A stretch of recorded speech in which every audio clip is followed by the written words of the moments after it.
another Gettin Real with Ashleydawn. I'm Ashleydawn, and I want to get real with you. I was listening to a song yesterday, and it hit my spirit, something fierce. You know the deal. I love music, all genres, all kinds of music. I'm not just limited to Christian music. I know, big shock, it's crazy, but I love all music. I grew up listening to Motown. I grew up listening to reggae, to rock and roll, to doo-wop, to reggae. I don't know if I said that. I think I did. To island music, to Spanish music, to different cultures of music.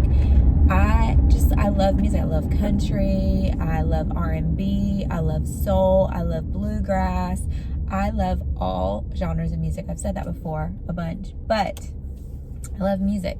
So I was listening to some music yesterday, and a song came on, and it said something to the effect of I'm searching for my promised land. Like, I'm looking for, my dream come true. I'm looking for that person. I'm looking for that thing. What is that thing that always seems like it's so far away, and you get really close to it and then it disappears? Like, what is that thing? And I think of the Israelites walking around in the wilderness looking for the promised land, and they literally went in circles. Like, they were just going in circles, and I can look at my life and see where I have gone in circles too, where I have, gone in the same patterns and done the same things and looked for a different result, right? That's the definition of insanity, to do the same thing and expect a different result. Like, you have to change something if you want something to be changed. Common sense, I know it's crazy. But we all have that promised land. We all have that dream. We all have that thing. For me, when I was a little girl, my biggest dream was to have what my parents had, to have love between a husband and a wife. And so, in my head, I was like, when I graduate high school, I'm going to get married, and I'm going to have kids, and I'm going to be the best wife and the best mom ever. Well, newsflash, not a mom, not a wife. So clearly that dream is working great. I'll be 35 in a few months, so not really living my promised land that I thought I would be as a child. And you may be saying, well, Ashleydawn, that's kind of depressing. Like, why are you sharing that? Because you're probably not living your promised land either. Your promised land, the thing that you've always wanted, the thing that you've always dreamed of, you're probably not living it either. And guess what? Probably 99.9% of people today are not living their promised land. And I'll say, so often we look at that thing that we don't have, and we kind of put it on a pedestal, and we idolize it, we romanticize it, we, think about it all day long. We become infatuated or obsessed with it, and that's the only thing we can think of. I don't have this one thing. I want this one thing, right? And then you get it, and then you realize that one thing wasn't the one thing to begin with, right? The promised land wasn't about the land flowing with milk and honey. It wasn't about the, geographical location. It literally was about being in the presence of God. In the wilderness, God was supplying for them, but they couldn't see it, right? God was giving them manna. Okay, let's back up. God rescued them from the hand of Pharaoh. They were slaves. They were beaten. They were abused. They were neglected. Their needs were neglected. They, probably weren't eating banquet foods. And so God delivers them through Moses and Aaron to the wilderness. And even to the Red Sea, and then Pharaoh changes his mind, and he decides he doesn't want to let the slaves go, because he realizes how much work isn't going to be done, because he is not going to do it himself, and he's definitely not going to pay somebody to do it. So, especially when he was taking advantage of these people for so long. And so he decides to send all of his troops out to the Red Sea to capture the Israelites and to enslave them again. God rescues them from that miraculously, parts the Red Sea, and lets them go through, and then closes the Red Sea on the enemies so that they would know that the enemies were never going to catch them. We're never going to catch up with them. We're never going to come looking for them again. So that fear, like, God could have just put like a barricade between the enemies and them. Well, eventually the enemies would get over that barricade and would catch them again. God took that out so that in the back of their head, they didn't even have to fear. They didn't have to worry. They didn't have to stress or have anxiety about Pharaoh's army coming after them, because God removed Pharaoh's army completely. Okay, God does that for them. And then God protects them in the wilderness, right? Gives them a cloud by day so that they don't sweat in the sunlight, and a pillar of fire at night so they don't freeze. So God is literally giving them climate-controlled air conditioning and heating based on the time of day. Like, okay, and you're still doubting God's love for you? God is going with them, and God is feeding them. God is sending them manna from heaven, which essentially is like bread from heaven, kind of. And so God's sending them that. Then they start complaining, saying they don't like bread anymore. They don't want bread anymore. Well, they're getting fed, hello, and they're not breaking their backs for Pharaoh anymore. But that wasn't good enough for them. They got ungrateful. So then God says, okay, I'll give you meat. So God gives them meat. So they have meat and bread, not just bread. So they're making little manna sandwiches, right? And they're still not happy. They're still complaining. Moses got so frustrated because he's like, these ungrateful little people. I'm out here, trying to do what God has called me to do. I'm trying to lead y'all. And y'all can't even see the hand of God. So to them, the promised land was seeing the hand of God. Essentially it was, because they were ignoring it in the wilderness. And so in the promised land, they could see that God was providing. There was milk and honey, and the land was good, and it was, they didn't have to travel, they didn't have to search. But even when they got there, they weren't happy. How many of us, if we're being honest, which is very hard to do, are searching for our promised land? And when we get that promised land, we know darn well we're not going to be happy with it, because we're going to have something else that we want. We're going to see a flaw in it, right? You pray and pray and pray for that relationship, and it's not perfect. And you don't want to do the work. So you say, you know what? I'd rather just have a relationship with somebody else. And so you break up with them and you go somewhere else. Well, guess what? You're going to have those same problems that you had at the first one with the second one, because you haven't dealt with it. And I'm not talking about like toxic relationships. Obviously, get out of those as fast as possible. But sometimes we throw people out just because they don't fit our little box of perfection. Well, guess what? You don't fit your own box of perfection either. Neither do I. Nobody's perfect. We all put our pants on in the morning. We all sin. We just sin differently. We all have junk. We all haven't arrived. We all need work. We all need to get healthy. We all have to put in the work if we want our life to be good, or if we want our life to be changed. But so often, we're looking for this promised land. We're looking for this perfect person, this perfect job, this perfect church, this perfect house, this perfect life. Perfect doesn't exist. Even in the days of Moses, perfect did not exist. I don't know where we got this idea of perfection from, and why we cling to it so tightly and search for it so diligently, and it's like our heart is always longing. Well, if I could just get this, if I could just have this. If you're not happy where you are with what you have, you'll never be happy with anything else. It says in the Bible that he who is faithful with little will be faithful with much.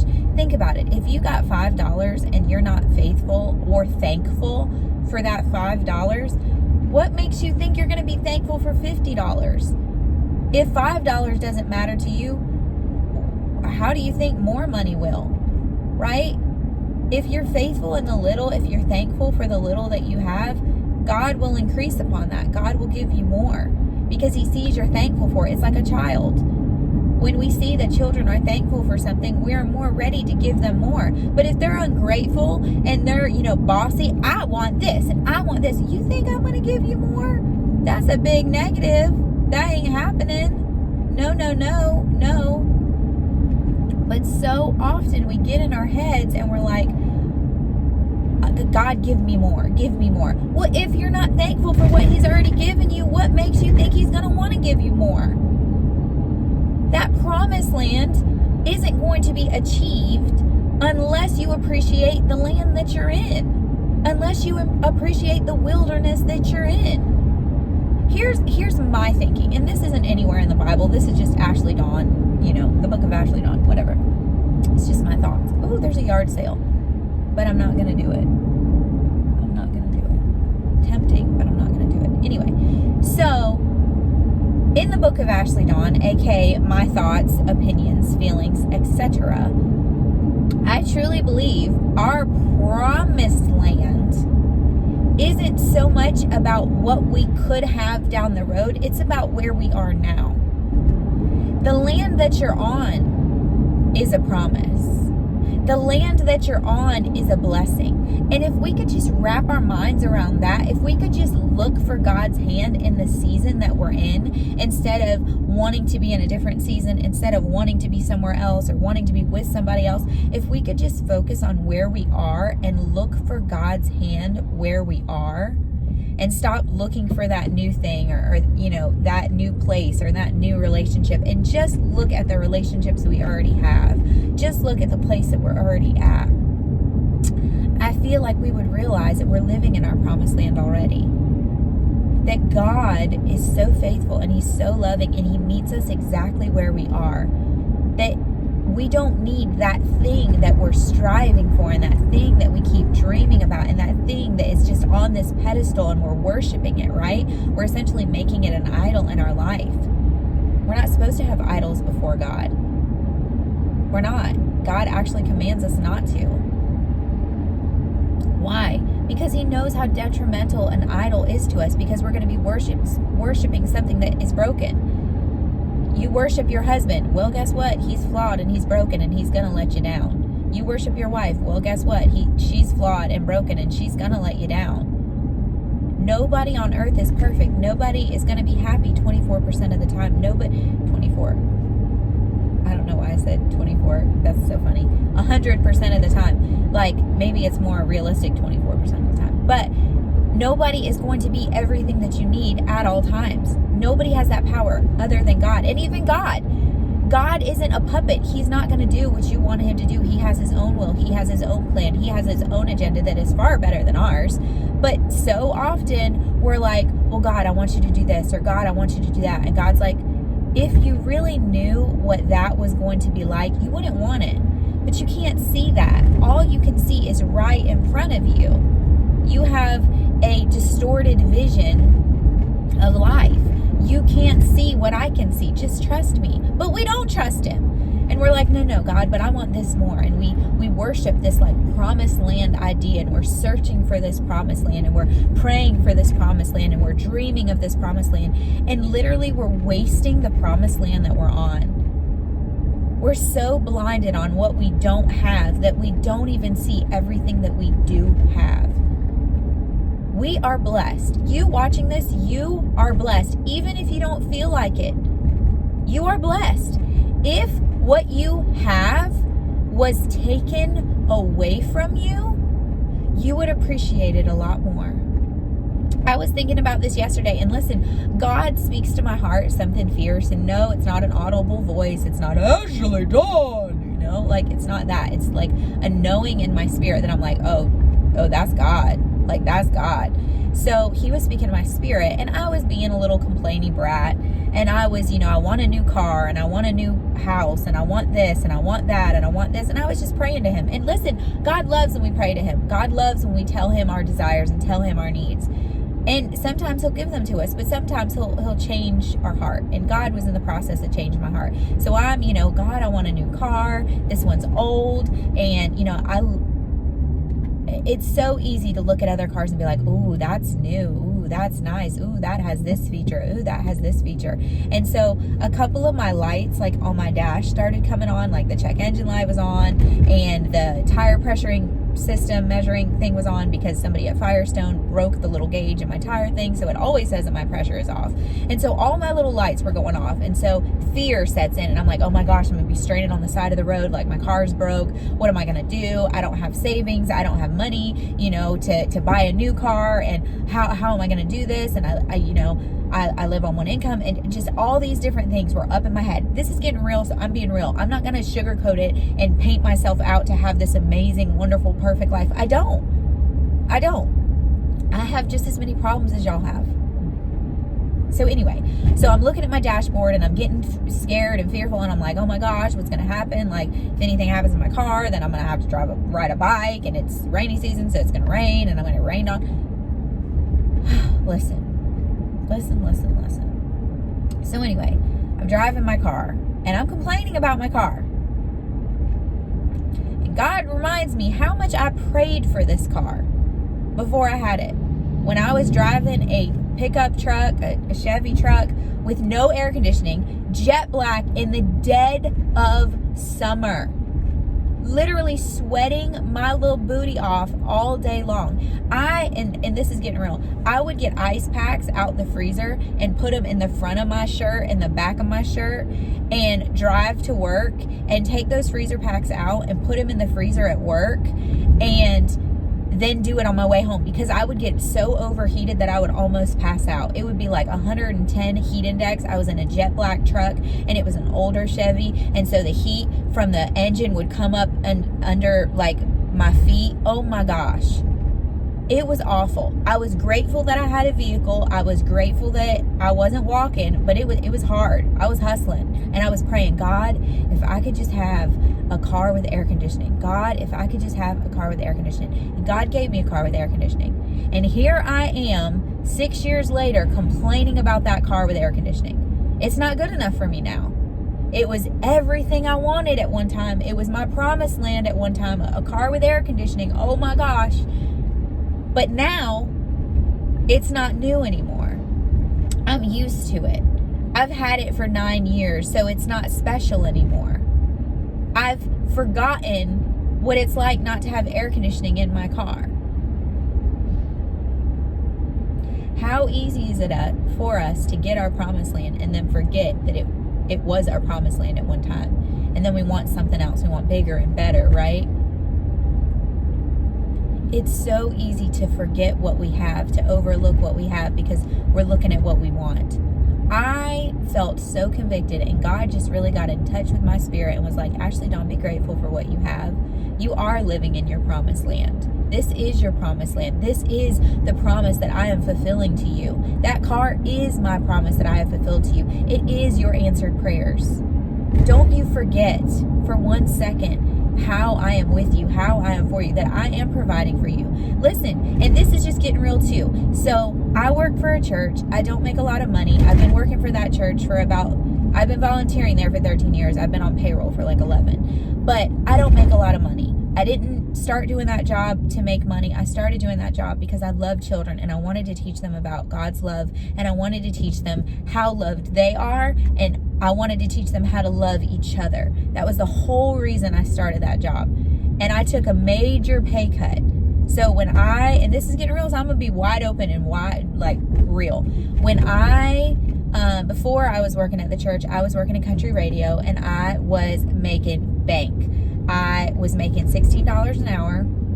I was doing great, traveling all over, expenses paid, front row, backstage, all the things, like perks on perks on perks, going to the CMA festivals, going to all these things, right? Meet and greets, parties, you name it.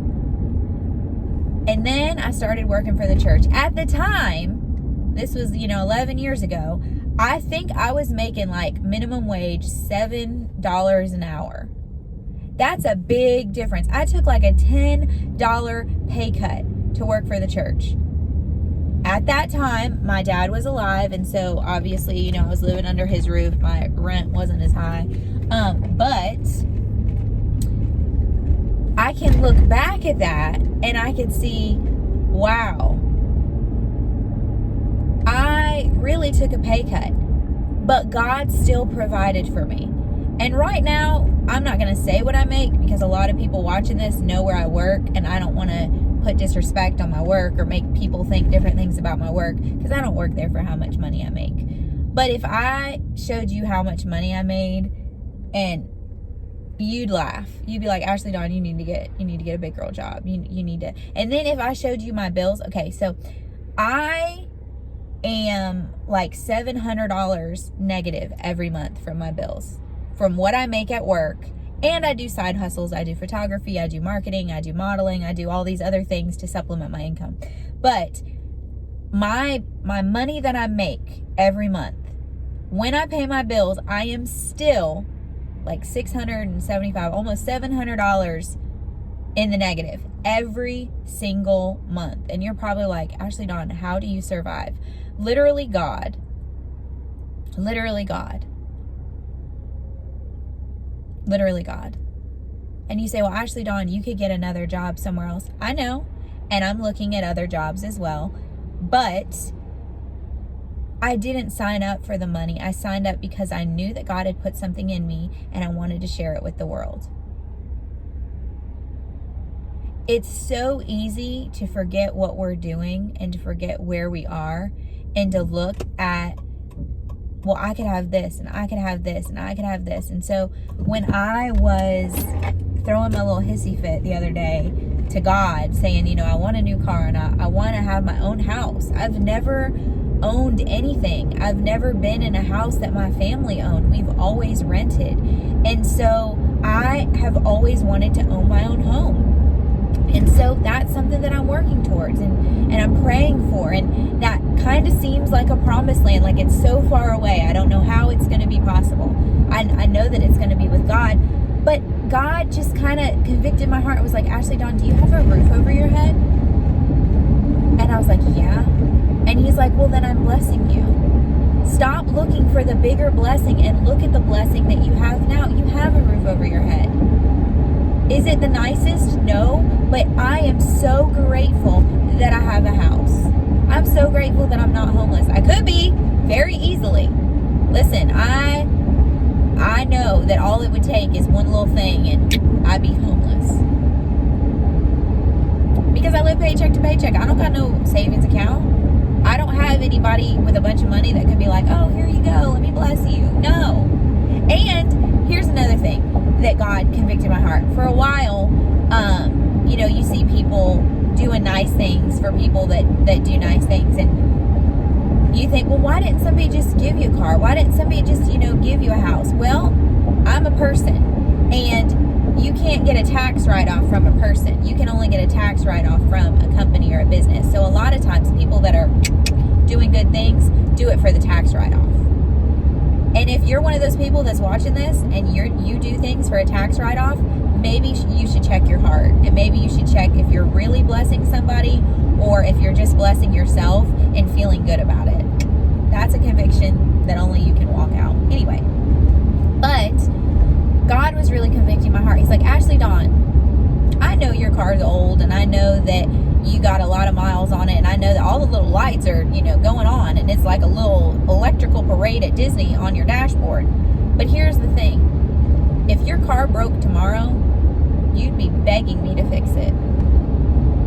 If you didn't have your car, if somebody stole your car, if somebody crashed into your car, Jesus, I'm not speaking that over my life. I thank you for your protection and your angels that surround me. But if something happened to your car, you would be heartbroken. You don't appreciate it because you have it, but if you didn't have it, you'd be wishing you did. Your house, you got a roof over your head. If you didn't, you'd be wishing that you did. It's so easy to be ungrateful for the promised land that God has already given us. And I'm speaking about myself. These videos are not meant to point fingers at you. I literally am pointing all the fingers right here.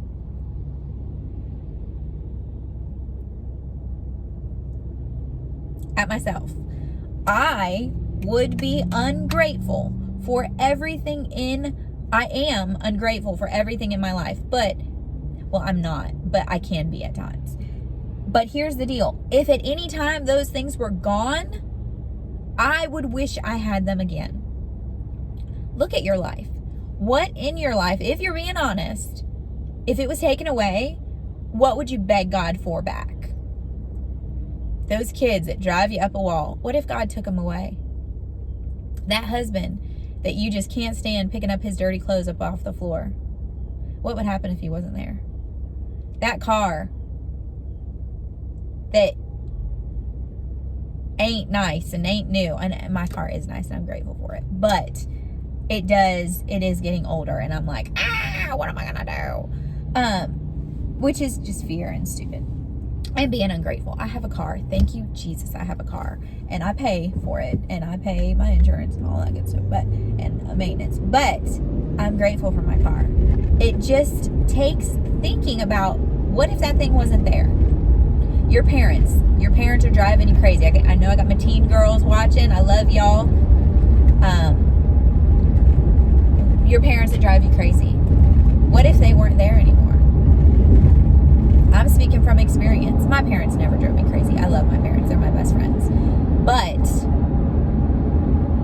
when they're not there anymore, you're going to wish they were. That boss that you can't stand. If something happened to them, well, I can't speak for everybody, but a lot of times the things that we complain about, we're just really distracted from how blessed we truly are. Let's take our eyes off of ourselves and stop being distracted on the things that we don't have, and let's start reminding ourselves of the things that we do have. Let's start reminding us of the fact that we are in our promised land right now. The fact that we are way more blessed than we deserve to be. This is your promised land. What are the promises that you're living in now that you prayed for back then? What are the prayers that you prayed when you were a little girl that God answered right now? What are they? It's so easy to forget what God has done, right? Because it's been a while. 6 years ago, I was praying for a new car. I was praying for air conditioning.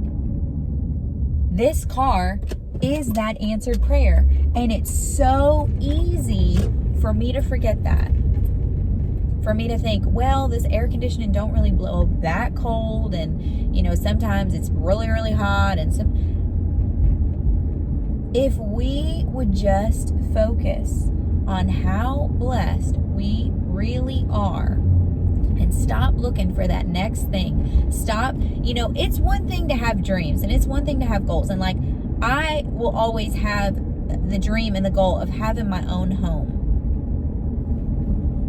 But worshiping it and constantly, looking at your life and thinking, well, God, I want this and God, I want that. Be faithful with what He's given, right? It says if you're faithful with little, the Lord will know that you'll be faithful with much. Be faithful with what you've been given. And then let God give you more. Don't be holding out your hand constantly. God, I want more, I want more, I want more, I want more. And you're not even grateful for what He's already given you. Listen, God has given me so much. And I'm speaking about myself. It's Getting Real with Ashleydawn. Sometimes I forget how much God has given me.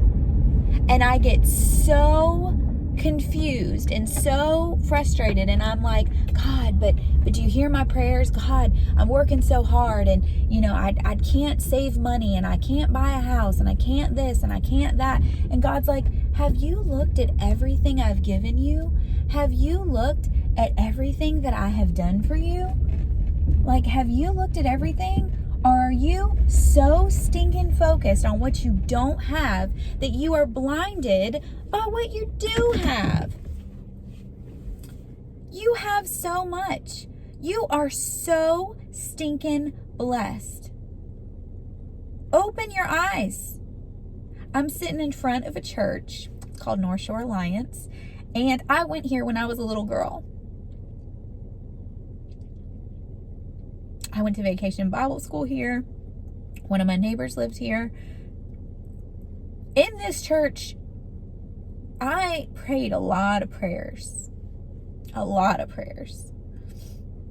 When I was 8 years old, God told me that I was going to be a missionary and I was going to change the world. When I was 8 years old.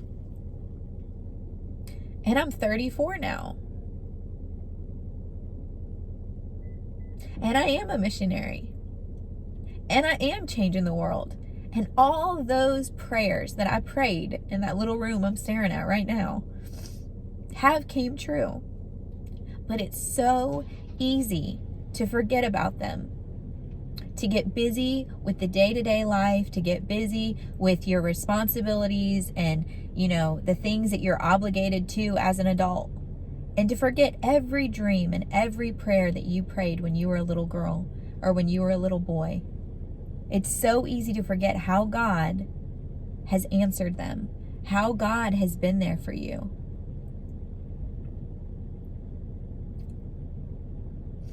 Maybe you need to take a walk down memory lane. Maybe you need to take a drive down memory lane to the places where God spoke to you, to the places where God touched you, to the places where you asked for that promised land that you're living in right now. When I was a little girl, the only thing that mattered to me was glorifying God, was showing his love to everybody around me. I used to give empty boxes to people, and they'd open the box and they'd say, "Thank you for the box." And I said, "Oh no, it's not the box, it's what's inside." And they'd be like, "What are you talking about?" I'd be like, "My love is inside. My love is always inside, and all you have to do is open the box and my love is there. And God's love is there too." That's what I did when I was a little girl. And I still try to do that. My greatest goal in life is that every person in my life would know that God loves them and would know that I love them. And not like a little, golden star sticker love, but like an actual I love you with an agape love. You matter to me with an agape love.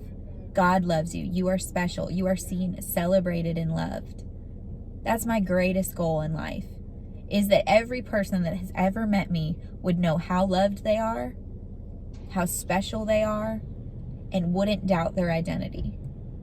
My ministry, Inner Beauty 101, I started it because I wanted people to understand that inner beauty, the love that God has put inside of you, the kindness, the compassion, the gentleness, is far more valuable than anything that could ever be on the outside.